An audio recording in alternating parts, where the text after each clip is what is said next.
This is Professor Wes Porter. We're talking about topics in criminal law, and specifically we're in the introduction. Before we get into specific substantive crimes, we're talking about parts of crimes, and we're still within that one part of crime called mens rea, or the guilty mind, or what mindset or state of mind is required while a defendant is committing a crime. And within that, we're going to talk about a classification exercise, specific intent crimes versus general intent crimes. And we're going to talk about, how we figure out whether something is a general intent crime or a specific intent crime. And we're going to talk about why. And the main reason why is how defenses might apply, including voluntary intoxication and mistake of fact defenses. Again, here are the different parts of crimes. In different video, we've talked about actus. We've talked generally about some of the intent requirements, both at common law and under the model penal code, which a lot of jurisdictions follow or adopt in part, talking about those different classifications like purposely and knowingly and recklessly and negligently, and what's required to analyze whether a defendant's actions satisfy that mens rea requirement. Now we're looking at something a little different. We're looking at something either evaluating a common law crime that we know, or looking at a statute that we're getting introduced to. So learning a crime through getting exposed to a statute. And we're going to classify it as general intent crime or a specific intent crime, again, to see whether a defense may apply. Here's the general classification. I want to start on the right side. That's the general intent crimes. And I think this is the easiest one to understand. And if you can think of specific intent crimes as sort of being everything else requiring more. But when we do our analysis and we say, what are the acts that are required? Where do we find that actus rea within a crime? Well, again, whether it's common law or a statute that we're getting introduced to a new crime. And then does the adverb, does the guilty mindset, does the state of mind required, does it directly modify the conduct? Is it something that I intentionally took, I purposefully struck, I knowingly received? There the intent directly modifies the conduct that I'm trying to prohibit in the statute, that I'm prescribed in the statute. And if it's those words modify each other, you're most likely dealing with an intent crime. In those rare instances when it's a result crime, like we talked about murder, does the intent required? I intentionally brought about serious bodily injury or the death of another. Does my intent directly modify the social harm that we're going after in the result crime? So these are the basic ones. The intent is draw a straight line from it to the conduct that we're prohibiting. Draw a straight line from the intent to the social harm that we're prescribing in a result crime. So there you should see an intent element, mens rea element, and an actus element near each other, modifying each other. Specific intent crimes always require something more. They require something. They might require general intent as part of it. You have to knowingly receive again. You have to intentionally strike again. But it's something above and beyond that with another part of it.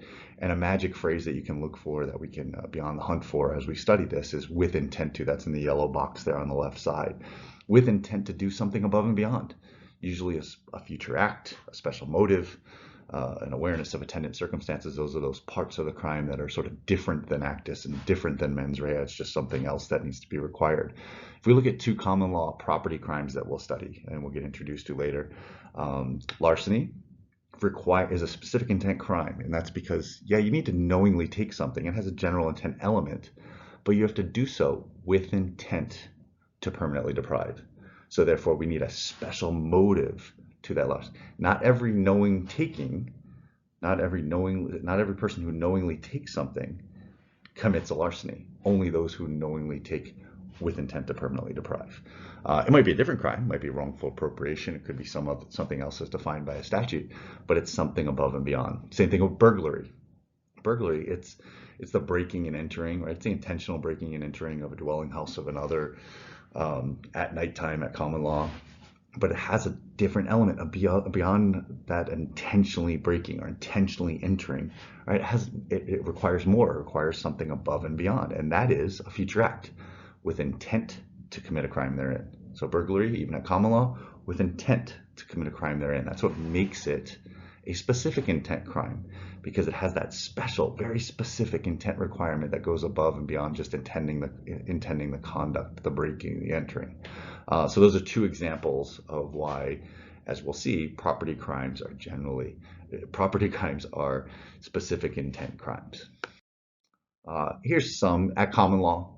So you see the crimes on the left side here, the crimes against property, larceny, burglary, robbery. Those are mostly specific intent crimes. First degree murder, as we'll see, common law defined murder with a specific intent requirement called malice aforethought, right? Basic murder is a general intent crime. You have to intend to bring about that result. First degree murder, when we get to studying it, it's going to require something more. It's going to require something above and beyond. Willfulness, premeditation, something special and something beyond. And then we'll spend a lot of time on inchoate crimes. Those are those crimes that are sort of attempts and solicitations and conspiracy. It's crimes that are attendant to or connected to underlying offenses and substantive offenses.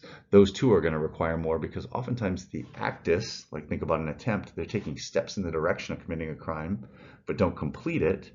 Those are almost requiring less actus. So we require a specific intent to complete the crime, specific intent to carry out the entire crime. We might require more for the mens rea, as we'll talk about.